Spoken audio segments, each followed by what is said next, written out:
안녕하세요. 게으른 개발자입니다. 이번 영상에서는 제 업무가 어떻게 진행되는지 대략적으로 얘기해 보겠습니다. 이전 영상과 마찬가지로 회사마다 팀마다 다르기 때문에 그냥 참고만 하시면 될 것 같습니다. 먼저 이해를 돕기 위해 버그를 수정하고 배포하는 작업이라고 가정해 보겠습니다.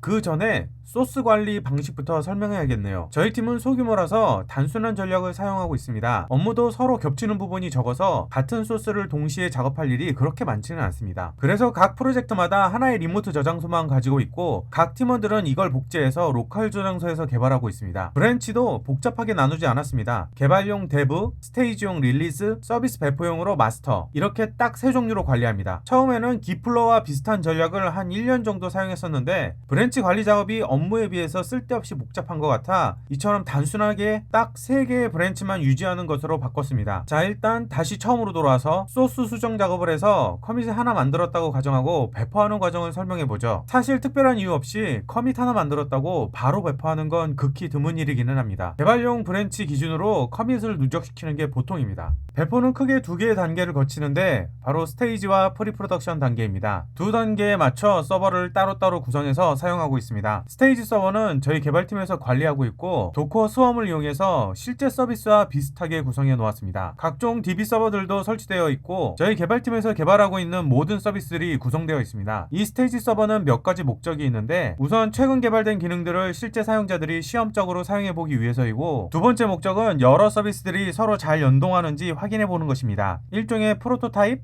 알파 테스트 같은 단계라고 볼 수 있죠. 이 스테이지 서버는 당연히 외부에 공개되진 않지만 서비스들을 사용하는 실제 사용자들은 내부방을 이용해서 접근할 수 있습니다. 하지만 이 서비스는 특정 부류의 사람들만 접근할 수 있도록 제한을 걸어뒀습니다. 예를 들어 특정 기능들을 요청했던 기획팀이라든지 버그를 발견했던 담당자들, 그리고 주요 기능들에 대해 피드백을 보내줄 지정된 실무 담당자들이 있습니다. 스테이지 배포 시점은 대략 일주일에 한 번 정도, 아니면 필요할 때마다 수시로 하기도 합니다. 이때 개발용 브랜치에 쌓인 커밋을 스테이지용 브랜치에 합쳐서 스테이지 배포를 실행합니다. 스테이지 서버에서 테스트는 보통 개발자나 실무 담당자들에 의해 진행되고, 테스트를 통과해서 배포 결정이 이루어지면 프리프로덕션 서버에 배포할 수 있게 됩니다. 프리프로덕션은 실제 서비스가 이루어지기 직전에 최종적으로 확인하는 단계로 모든 서비스가 실제 구성과 동일하게 이루어집니다. 저희 팀의 경우에는 AWS ECS를 이용해서 구성하고 있는데 이 단계에서는 어느 정도 AWS를 다루면서 구성할 수 있습니다. 그리고 이 단계에서 등장하시는 분들이 바로 QA팀이죠. 이분들에게 최종 테스트를 맡기게 됩니다. 이때 몇 가지 문서가 필요한데 이전 버전에서 변경된 점이라든지 새로 추가된 기능에 대한 설명 자료와 같은 것들이죠. 필요하면 사전에 회의를 통해서 업무 협의를 진행할 수도 있습니다. 추가로 프리프로덕션 단계에서는 보안팀이 수시로 참여해서 회사 보안 정책에 위반되는 건 없는지 확인해 주십니다. 만약 보안 정책에 위반되는 경우가 발생되면 우회하는 방법을 알려주거나 아니면 다시 개발할 수도 있습니다. QA의 최종 테스트를 무사히 마치면 이제야 비로소 실제 배포가 이루어질 수 있습니다. 물론 당연한 일이지만 배포가 안 이루어질 수도 있습니다.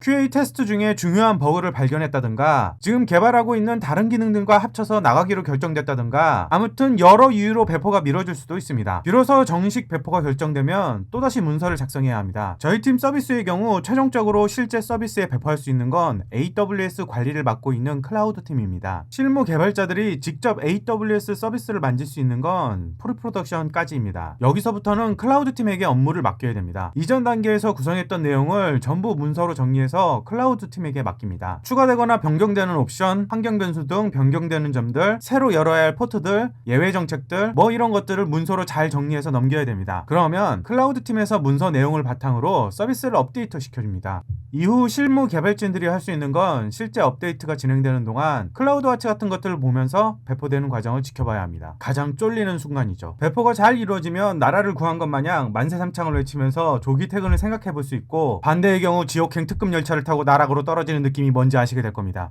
오늘은 개발부터 배포까지 전체적인 업무 흐름에 대해서 얘기해봤습니다. 당연히 실제 업무는 이거보다 더 복잡하게 이루어지긴 합니다. 업무 협의도 많고 배포 중간에 모종의 이유로 다시 처음으로 돌아가 개발부터 다시 하기도 하고 그때그때 상황에 따라 많이 다르다고 말씀드릴 수 있습니다. QA 하는 것도 마찬가지인데 상황에 따라 하기도 하고 그냥 건너뛰기도 합니다. 진짜로 실무에서는 뜻대로 되는 게 하나도 없습니다. 최첨단 IT 개발자도 기도 메타가 필요할 때가 많다는 게 참 아이러니할 뿐이죠. 결론적으로 말씀드리면 제가 오늘 얘기한 건 별 문제 없으면 이런 식으로 돌아갈 수 있다 정도로 생각해 주시고 여러분의 개발자 여정에 조금이나마 도움이 되었길 바라봅니다. 오늘 영상이 도움이 되셨다면 좋아요와 구독 부탁드리겠습니다.